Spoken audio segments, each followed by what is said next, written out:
প্রায়ই মুখটা খোলা থাকতো।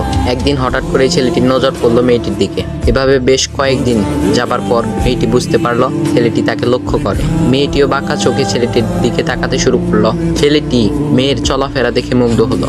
আফসোস করতে লাগলো, ইস, যদি আমিও আজ পড়াশোনা করতে পারতাম, তাহলে সাহস করে মেয়েটির সাথে কথা বলতে পারতাম। মেয়েটি বুঝতে পারলো ছেলেটি তাকে ভীষণ পছন্দ করে। তাই একদিন মেয়েটি ছেলেটির দোকানের পাশে দাঁড়িয়ে রইল। তখন ছেলেটি দুপুরের খাবার খাওয়ার জন্য দোকানের বাইরে আসে। সে চায়ের দোকানে গিয়ে 5 টাকার একটি রুটি খেয়ে পানি পান করে আসতে লাগলো। তখন মেয়েটি তার কাছে গেল। তুমি ভাত খেলে না, রুটি দিয়ে পেট ভরবে?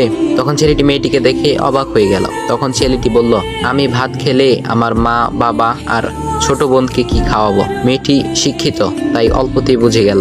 সে হাত ধরে বলতে লাগলো, তাহলে তুমি যে আমাকে পছন্দ করো, আমাকে কি খাওয়াবে? তখন ছেলেটি বলল, আমি তো তোমাকে আপন করে পাওয়ার জন্য দেখি না, কারণ সে যোগ্যতা আমার নেই। তবে এটা সত্যি যে তোমাকে দেখলে আমার খুব ভালো লাগে, তাই দেখি। মেয়েটি ছেলেটির কথা শুনে চোখের পানি ধরে রাখতে পারলো না। সে বুঝে গেল ছেলেটির চরিত্র ও ভাবনা অনেক সুন্দর। সেদিন মেয়েটি চলে গেল।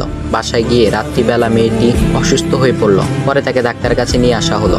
বলা হলো মেয়েটার 2টি কিডনি নষ্ট হয়ে গেছে।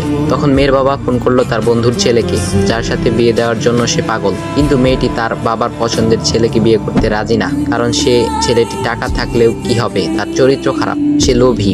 এদিকে মেয়েটির কোনো লোভ ছিল না। যাই হোক, হবু জামাই আসার পর তাকে সব খুলে বলল, তোমার থেকে একটি কিডনি খুলে আমার মেয়েকে দাও। তুমি তো বলছো আমার মেয়েকে তুমি অনেক ভালোবাসো, তাকে পেলে তুমি ভালো হয়ে যাবে, তাহলে আজ পরীক্ষা দাও। তখন ছেলেটি বলল, আমি আপনার রোগা মেয়েকে বিয়ে করতে পারবো না, আমার কি সুস্থ মেয়ের অভাব নাকি? এ বলে সে চলে গেল। বাবা তখন কেঁদে কেঁদে মেয়ের কাছে সব খুলে বলল। মেয়েটি বলল, বাবা তুমি কেঁদো না, একটা পথ এখনো আছে, আমাদের সামনে মোড়ে বড় একটা দোকান আছে না, তুমি সেখানে যাও।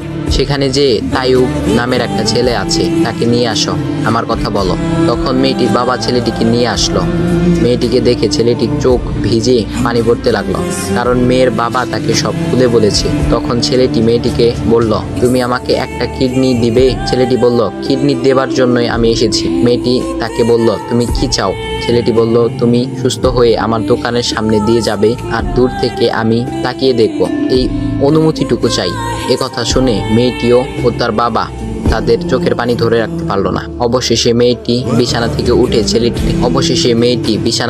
উঠে ছেলেটির 2 পা জড়িয়ে ধরে বলল, এ জীবনে তোমার থেকে আমাকে মৃত্যু ছাড়া আর কেউ আলাদা করতে পারবে না। তারপর মেয়েটি বলল, আমার কোনো কিডনি নষ্ট হয়নি, এসব ছিল আমার সাজানো নাটক, আমি যা ভেবেছিলাম তাই হয়েছে। তোমাকে দেখে বুঝেছিলাম তুমি আমার একমাত্র যোগ্য। এখন ভাই, তোমাদের এত সুন্দর একটা গল্প শোনালাম, কিপটামি না করে